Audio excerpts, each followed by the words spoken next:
As of 2020 hasn't been busy enough. Presidential election season is officially upon us. And we can tell just by seeing how busy the candidates are campaigning around the country and making frequent stops in Florida. We've talked about important dates, but there is a lot more to remember. Brianna Voles is here now with the voter guide, courtesy of clickorlando.com.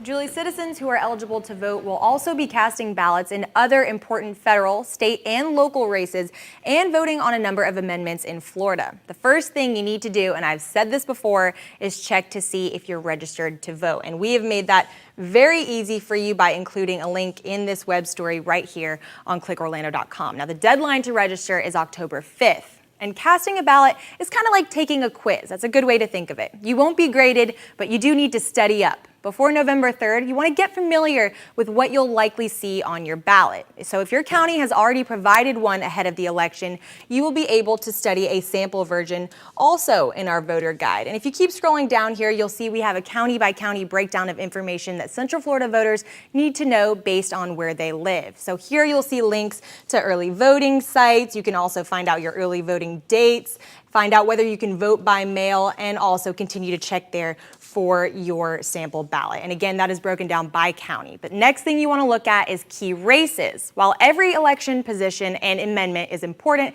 there are some ballot items voters are keeping a closer eye on than others this year. Now, once sample ballots are finalized in each county, we'll be sure to provide you with an updated list of key races right there.